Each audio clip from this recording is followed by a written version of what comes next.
organic, unpredictable, unknown, lovely, beautiful, a sense of fulfillment. This is part of the pleasures of life and not the chores of life.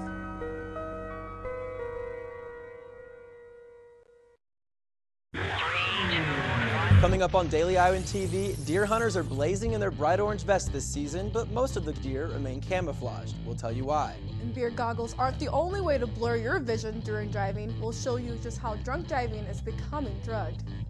And in sports, 53 UI athletes honored today. We'll tell you why. It's all coming your way next. Daily Iowan TV starts now. I'm Tom Brokaw. For more than 100 years now, the University of Iowa community has been waking up to the Daily Iowan. Today, it's the largest newsroom in eastern Iowa. And now you can see the news every night on Daily Iowan TV and get it anytime worldwide at dailyiowan.com.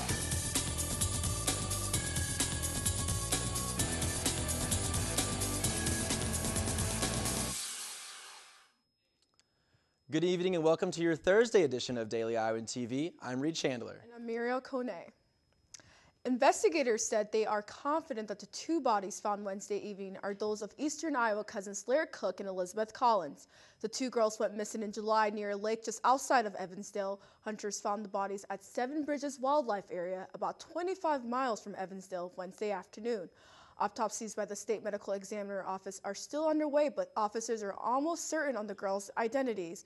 The mother of Elizabeth, Heather Collins, posted on her Facebook page Thursday that she was saddened by the outcome, but, quote, "Now we know that our girls are dancing with our Savior." Residents held a vigil Wednesday night and continue to give support to the two families. If you need your photograph taken, this weekend is the time to do it. Help Portraits is an organization that provides free portraits to people in need, and they're coming to Iowa City for the first time this Saturday. The group says it's important for people to have pictures of their family and of themselves. The organization has taken more than 2,000 pictures in 60 countries. And more than 50,000 deer hunting licenses were sold for Iowa's shotgun deer season that opened last Saturday on December 1st. The November antlerless season was canceled this year because the deer population in Iowa has finally decreased. Daily Iowan TV reporter Dara Grote was on the scene to figure out how this is impacting hunters this season.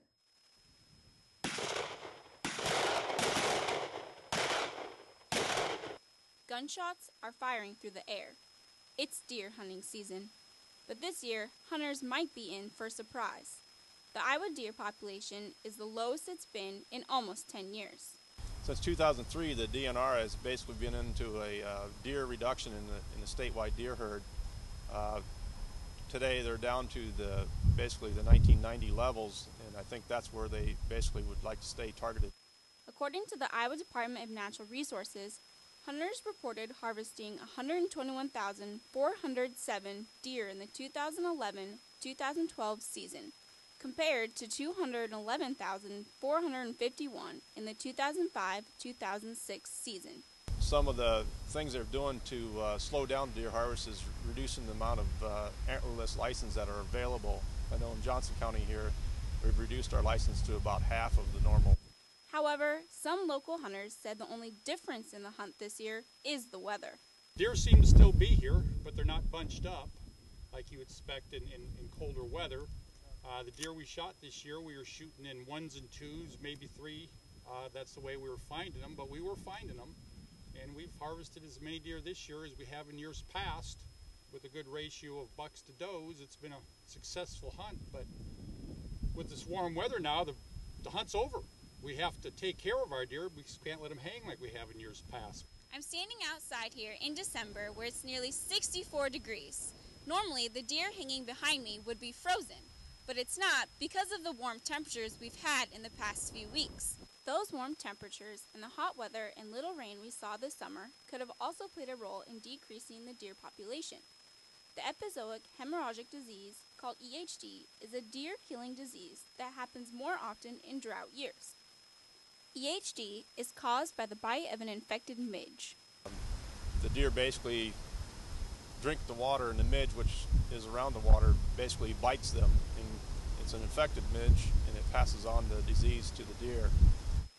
There's been nearly 3,000 reports of suspected EHD in Iowa this year, with 5 cases in Johnson County. But although the deer population is reported to be down, hunters still seem to be out. Dora Grote, Daily Iowan TV. The second shotgun season opens December 8th and runs through the 16th. Hunters should see a more typical hunt, for the temperatures should be back to normal. Still to come on Daily Iowan TV, flashing cop lights are never a good sign when you're behind the wheel. We'll tell you why the number of driving arrests have increased. And in sports, a whole lot of action going on in Carver this weekend. Our sports staff has everything covered, coming soon. But first, we'll turn to Marissa Mahalik for a look at the weekend weather. Melissa? Thanks, Muriel.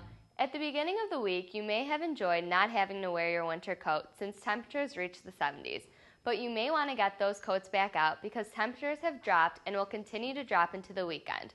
Tomorrow morning you can expect it to be 37 degrees with partly cloudy skies. In the afternoon it should reach 47 degrees, but there will still be clouds in the sky. And tomorrow night will drop down to 29 degrees. Now looking into the extended forecast, over the weekend you may need your umbrellas. On Saturday it should reach 46 degrees, but there is a 30% chance of rain. Sunday it will be 38 degrees with a 40% chance of snow showers.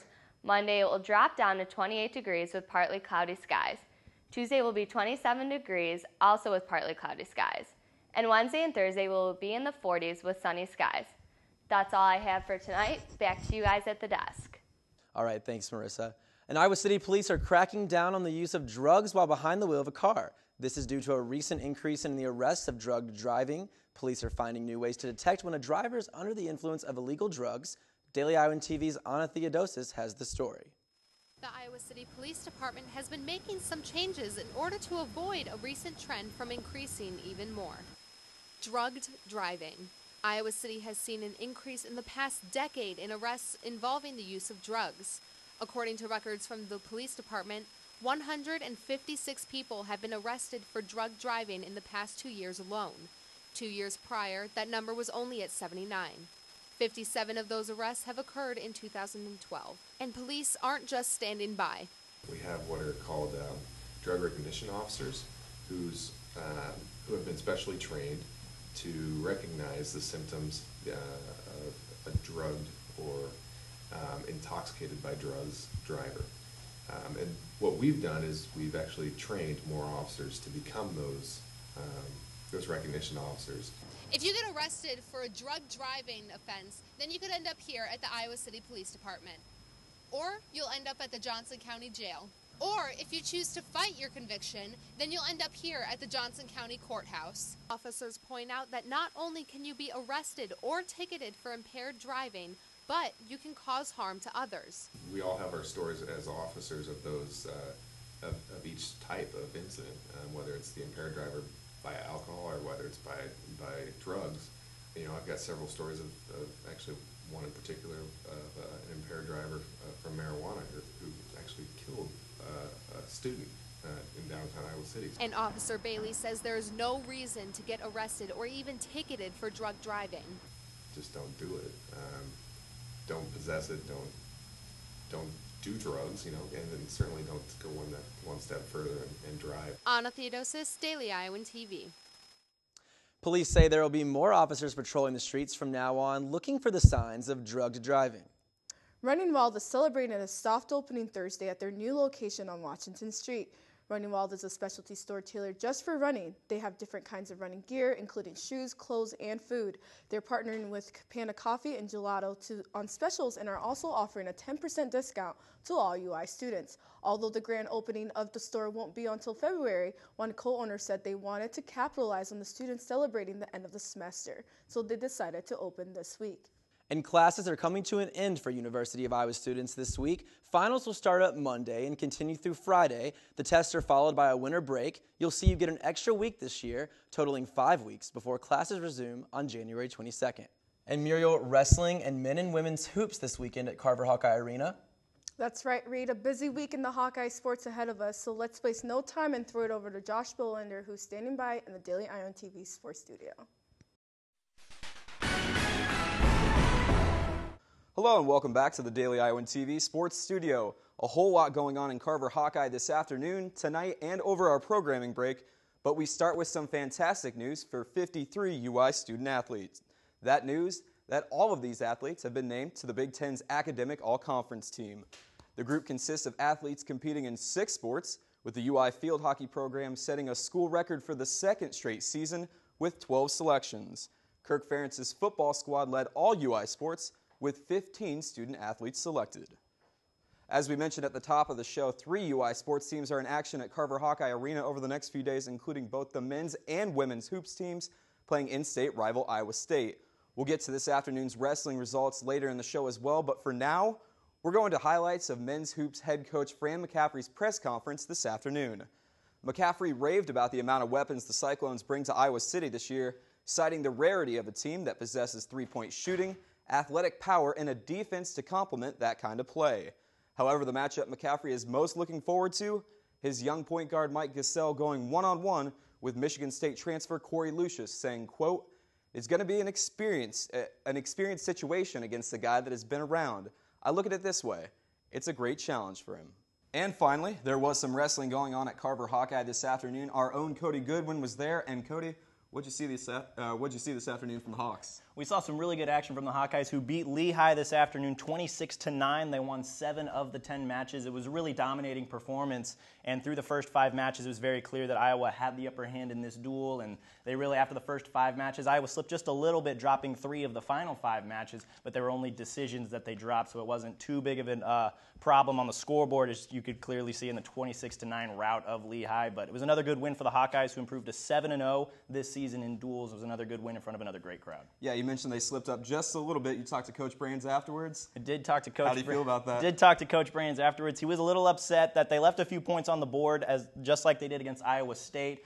He's really looking for his offense out of his wrestlers to kind of come full circle and get some near falls instead of the just takedowns. Iowa really good at getting takedowns on their feet, wrestling really well against Lehigh especially. Even tonight we did see a little bit more near fall points come out. You got 2 in the 3 back counts. When I was on top of their opponents, they're able to get the turns and get those extra points and help fight for bonus points, which is really what Tom Brands is going to be stressing all season long as they continue to fight down the road when it comes time for Big Tens and it comes time for the NCAA tournament in March. Absolutely, and when can we expect to see the Hawks in Carver again? We actually won't see them until after the new year back in Carver. It'll be January 4th against Ohio State. It'll be a really big, tough Big Ten matchup. They lost to the Buckeyes last year in a string of losses, something I was not really accustomed to over the years, but it will be a tough matchup. They'll be back in Carver, and it'll be a fun one to watch. So if you're back in Iowa City just after the new year, come on out to Carver and watch the Hawkeyes. All right, good deal. Thank you, Cody. Well, that's all for us here in sports. Remember, tip time tonight for Iowa State. The women's game is at 7:30.